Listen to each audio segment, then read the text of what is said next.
जय श्री कृष्ण मित्रों, आपका स्वागत है सत्य की खोज में।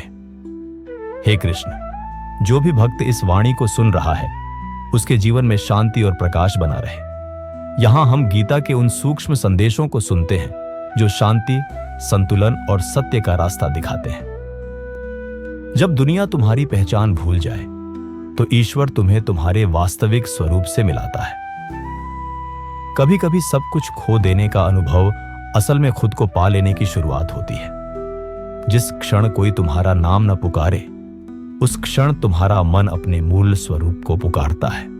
श्री कृष्ण कहते हैं, जो अपने नाम से नहीं अपने कर्म से पहचाना जाए वही वास्तव में अमर होता है। हर वह समय जब कोई तुम्हें न पहचान पाए एक अवसर होता है कि तुम अपने अस्तित्व की गहराई तक जाओ और उस मैं को पहचानो जो नश्वर नहीं, जो केवल आत्मा है।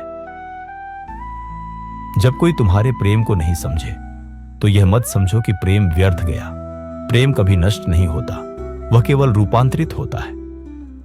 कई बार जिनसे हम सबसे ज्यादा प्रेम करते हैं वो हमारी भावनाओं को हल्के में ले जाते हैं, लेकिन प्रेम कोई सौदा नहीं, यह आत्मा की भाषा है। श्री कृष्ण कहते हैं, प्रेम देने के लिए होता है, सहेजने के लिए नहीं। और जो उसे नहीं समझता वह उसकी गहराई का अधिकारी नहीं था। तुम्हारा सच्चा प्रेम कभी भी तुम्हारी कमजोरी नहीं था, वह तुम्हारी सबसे बड़ी शक्ति थी जो आज नहीं पर एक दिन किसी आत्मा को जागृत जरूर करेगा। जब तुम दूसरों को लगातार खुश करने में लगे हो तो एक दिन अपनी आत्मा थकी हुई मिलती है। हर कोई खुश हो जाए यह आवश्यक नहीं, पर तुम्हारा खुद से संतुष्ट रहना वो तुम्हारी सच्ची जिम्मेदारी है। श्री कृष्ण कहते हैं, जब तक तू खुद को नहीं अपनाता तब तक दुनिया से स्वीकृति मांगना छोड़ दे। तुम्हें अपने भीतर वह स्थान बनाना होगा जहां तुम बिना शोर के खुद को सुन सको, क्योंकि जब तुम अपनी आत्मा के अनुसार जीते हो तभी कृष्ण तुमसे बात करते हैं। जो तुमसे दूर चले गए वो कभी तुम्हारे नहीं थे, और जो तुम्हारे साथ होना चाहते हैं उन्हें कभी तुम्हें छोड़ने का मन नहीं होता। रिश्तों में जबरदस्ती नहीं चलती। जो आत्मा से जुड़ा होता है वो मौन में भी साथ निभाता है, और जो सुविधा से जुड़ा होता है वो मुश्किल में सबसे पहले पीछे हट जाता है। श्री कृष्ण कहते हैं, रिश्ता वहीं टिकता है जहां सम्मान, सच्चाई और धैर्य हो। जो तुम्हें बार बार साबित करने पर मजबूर करे वो संबंध नहीं, एक परीक्षा है, और बार बार परीक्षा देना आत्मा को थका देता है। कभी कभी खो देना बचा लेने से बड़ा वरदान होता है।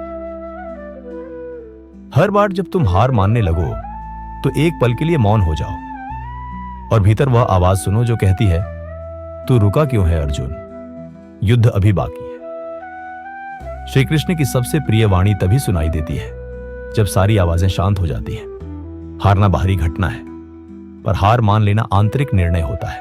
श्री कृष्ण कहते हैं, तू अपनी थकान से परे देख, वहां पर मैं खड़ा हूं तेरे अगले चरण का सारथी बनकर। युद्ध में अकेला महसूस होना सामान्य है, पर याद रखो, अगर तुम्हारा युद्ध धर्म के लिए है तो कृष्ण स्वयं तुम्हारे रथ के आगे होते हैं। जब जीवन की रफ्तार बहुत तेज हो जाए और सब कुछ धुंधला लगे तो धीमा हो जाना कोई पराजय नहीं, वो आत्मा का आत्मसंवाद है। हर दौड़ जीतने के लिए नहीं होती, कुछ रास्ते चलने के लिए होते हैं, शांति से, मौन में, अपने भीतर के संवाद के साथ। श्री कृष्ण कहते हैं, तू जितना थमेगा उतना ही खुद को देख पाएगा। जो व्यक्ति जीवन में शांति से चलना जानता है वो समय को अपना साथी बना लेता है, और वही ईश्वर के सबसे करीब होता है। अगर तुमने जीवन में सब कुछ ठीक किया फिर भी कोई तुम्हें दोष दे तो याद रखना, लोग परिणाम नहीं केवल दृश्य देखते हैं। कभी कभी तुम दिन रात समर्पण से काम करते हो, किसी का भला करते हो, और फिर भी तुम्हारे बारे में गलत कहा जाता है। श्री कृष्ण कहते हैं, तू कर्म कर पर स्वयं को उसके प्रमाण से मत माप। लोगों की दृष्टि सीमित होती है पर परमात्मा की दृष्टि हर भावना को देखती है। जब तुम सच्चे हो तो तुम्हें हर बार सफाई देने की जरूरत नहीं, तुम्हारा मौन ही तुम्हारा उत्तर है। और ब्रह्मांड स्वयं न्याय करेगा। जब कोई तुम्हारे सपनों का मजाक उड़ाए तो मुस्कुरा देना, क्योंकि उन्हें वो नहीं दिख रहा जो तुम्हारी आत्मा ने पहले ही देख लिया है। हर सपना पहले मजाक बनता है, फिर संघर्ष और अंत में एक सच्चाई। श्री कृष्ण कहते हैं, जो आत्मा की दृष्टि से देखता है वो भीड़ से पहले चल देता है। जो आज तुम्हें ना समझ कहें वो कल तुम्हारे पीछे चलने लगेंगे। सपनों को मत छोड़ो, क्योंकि वो तुम्हारे ईश्वर की योजना में तुम्हारी भूमिका है। जब तक तुम दूसरों से खुद की तुलना करोगे तब तक संतोष तुमसे दूर रहेगा, क्योंकि जो तुम्हारा है वो किसी और का नहीं हो सकता। एक बीज को समय लगता है, वो दूसरे पेड़ को देखकर नहीं बढ़ता, वो अपनी प्रकृति से बढ़ता है। श्री कृष्ण कहते हैं, तू अपने पथ पर चल, भले ही वो धीमा हो, क्योंकि सबसे सुंदर यात्रा वही होती है जिसमें आत्मा शांत हो। जब तुम खुद से तुलना करते हो तब तुम्हारा आत्मबल जागता है और वहीं से वास्तविक विकास शुरू होता है। कभी कभी जीवन तुम्हें वहां ले जाता है जहां तुम जाना नहीं चाहते, क्योंकि वहां तुम्हारा बड़ा उद्देश्य छिपा होता है। हम अक्सर सोचते हैं कि हमारी योजना ही सर्वोत्तम है, लेकिन जब सब कुछ उल्टा होता है तो समझो कि कृष्ण ने हस्तक्षेप किया है।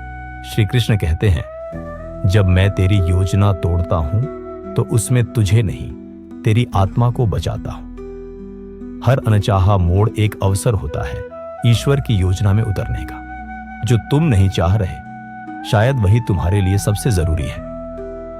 जो चीज तुम्हें परेशान कर रही है वो चीज तुम्हारे विकास की दहलीज पर बैठी है। हर असहजता, हर बेचैनी तुम्हारे भीतर परिवर्तन लाने का संकेत है।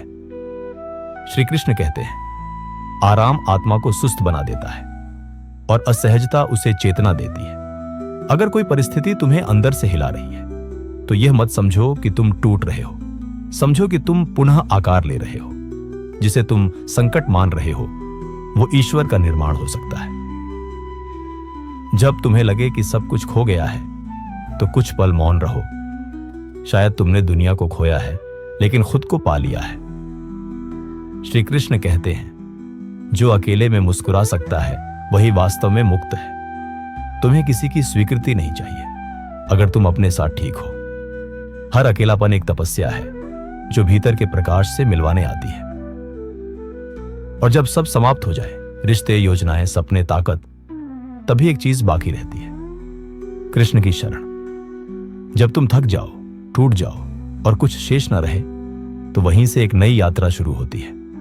श्री कृष्ण कहते हैं, जो मेरी शरण में आता है उसे मैं अपनी ऊर्जा से पुनः खड़ा करता हूं। हर अंत में कृष्ण खड़े होते हैं, मुस्कुराकर, बाहें फैलाकर, कहते हुए, अब आजा अर्जुन, अब तेरा युद्ध मेरा है। कभी कभी सबसे बड़ा उत्तर होता है कुछ भी ना कहना, बस ईश्वर की ओर देखना।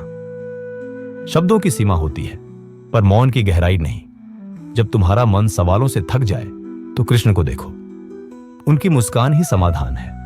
श्री कृष्ण कहते हैं, तू जितना बोलेगा उतना उलझेगा, तू बस बैठ जा, मैं तेरे भीतर उतरने को तैयार हूं। तुम्हारे आंसू तुम्हारी सबसे सच्ची प्रार्थना है।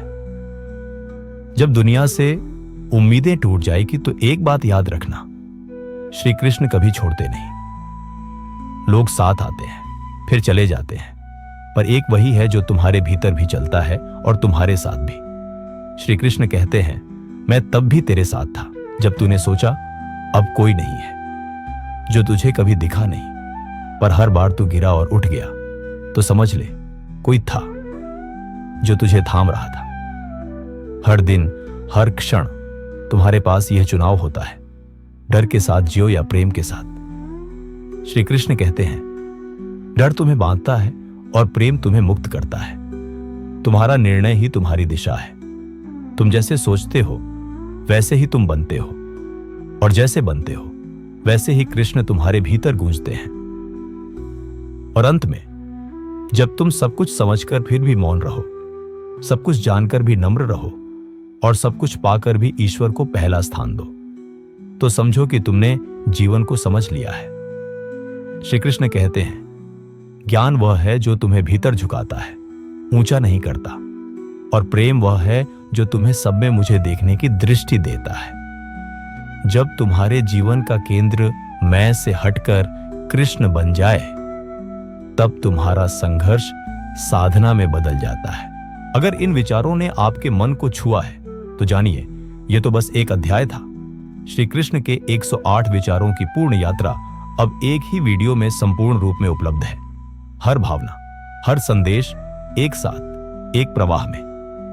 108 विचार, श्री कृष्ण की वाणी, आत्मा की कहानी।